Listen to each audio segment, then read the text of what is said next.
Hello people of the internet, fellow YouTubers, this is Fuzzfinger and this is the Mr. Pandaria beta, and we are running the Tomb of the Forgotten Kings, which is the fourth scenario to open up on the beta servers. This came in the last beta patch.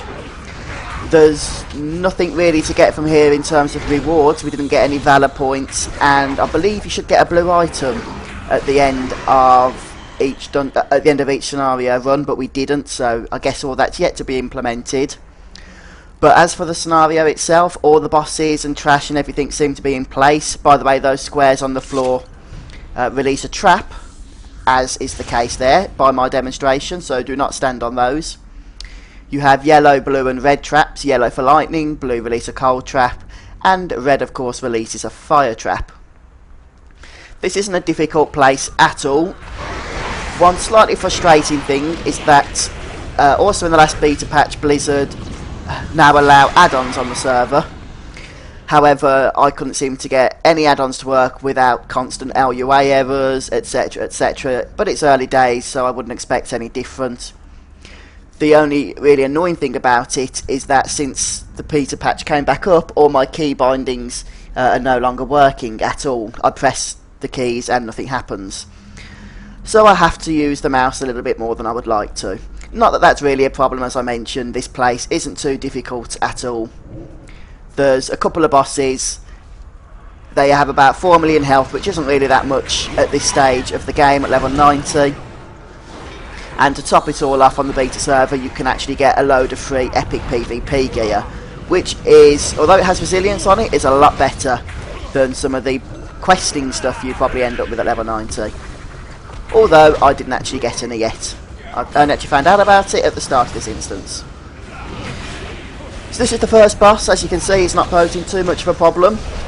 I don't actually know if there's supposed to be any strategies to him. We just seemed to hit him and everything went well.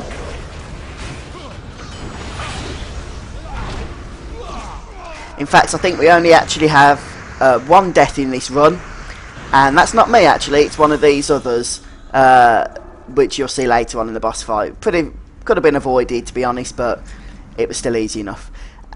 I actually love the idea of these scenarios, but I hope things are a little better on live, and the reason I say that is that although you don't need a tank and healer, the queues are about 10 minutes at the moment on the beta servers. And at the start, I didn't actually record it, so it's not in the video. At the start of this run, someone left straight away, and we had to wait about another 10 minutes for somebody else to join, even though it was at the start of the queue.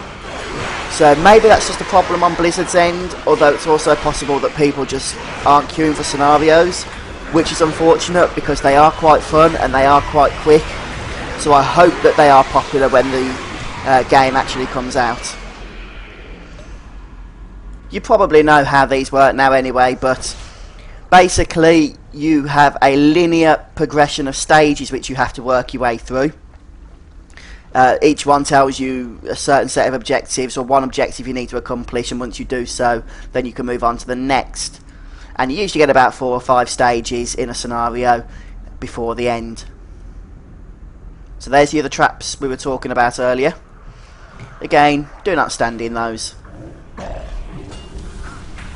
Not like I did anyway. I have to be honest now and say that I really actually am enjoying this Ret Paladin on the beta server. At first, when I first started playing the beta and levelling up, I found it quite tedious and a little bit boring to play. But over the last few patches, I think the class has really been improved. And I'm not speaking, of course, about tank or healer. I haven't tried those roles. But as far as Retribution goes, I think it's in a nice place, and I hope things don't get changed too much now before live. I think it's so much better that many of the abilities now generate holy power. It just creates for a more interesting and more fun gameplay, less limiting gameplay. You don't have to just spam Crusader Strike over and over anymore.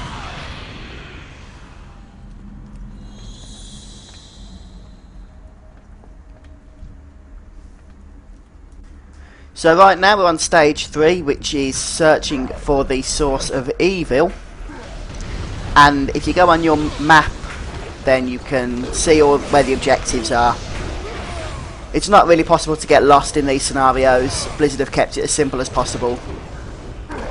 And seeing as how we're all, you know, only just starting off the first tier of raiding, I can imagine these scenarios getting easy quite early on. By that I mean a few months after the expansion starts, you'll probably be able to do these with 1 or 2 people.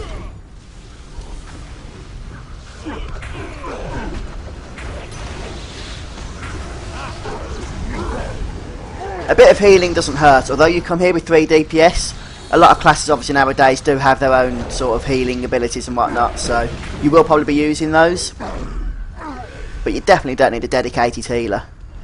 It's mainly about just avoiding damage and just being sensible really, and moving out where you need to move out. Yeah, it's possible to die if you stand in the fire, but it's like that when you're questing, so it's really not much different. Blizzard said that the scenarios were a kind of elite quest, since you don't really get elite quests in the world anymore. It's a way to bring them back without having to spend an age trying to find players to help you with them.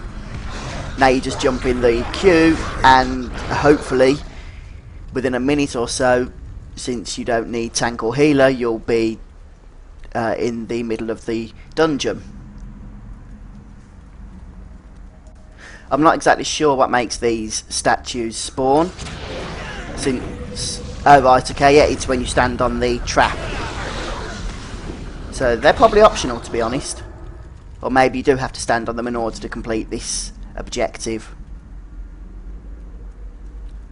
Guess we'll find out in just a moment.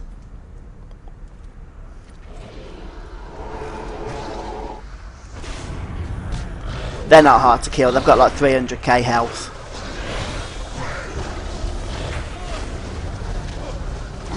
So when there's 3 of you, they should go down fairly fast. As of course they are.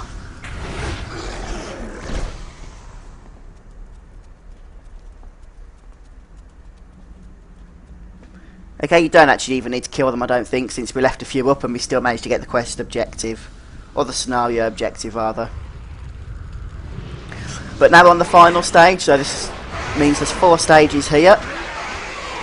And we have to kill the Abomination of Anger. But, of course, there are a few trash packs before it. And these are simple enough, just make sure you kill the thing in the middle, which seems to spawn more mobs. Once you've killed that, then they no longer spawn. But you also get a buff and a debuff in one. Increases your damage and your damage taken. Since the damage taken is really low, unless Blizzard decide to buff this before the game goes live, I don't really see there's a problem in stacking that buff up to 20, which is the maximum, I think.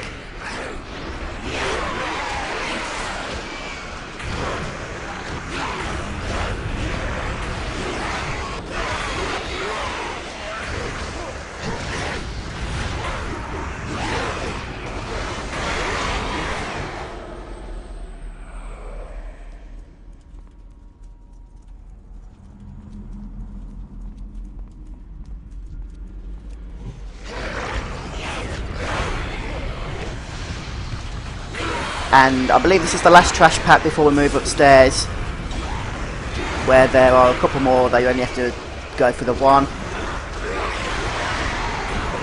So, whatever you can leave here, just leave. The boss doesn't pull them when you aggro it.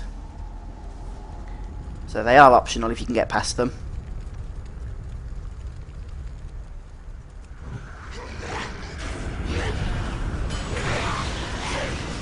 These sort of mobs always remind me of Alcatraz back in Burning Crusade. Nasty 5-man instance that was when it was first released.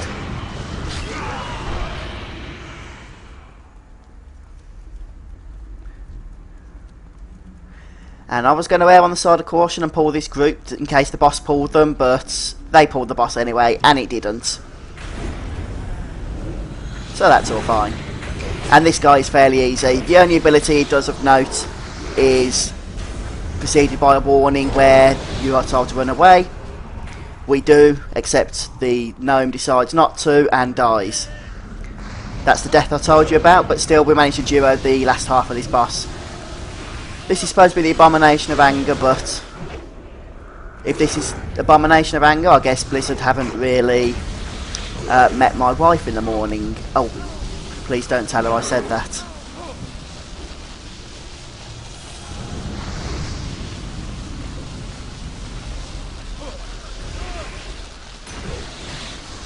And once you've killed this boss, that is the end of the scenario. We were kind of expecting there to be some rewards, but there wasn't. As you can see, there's nothing, so we weren't quite sure if we'd finished or not. But then we came to the conclusion that we have, since that was the final stage.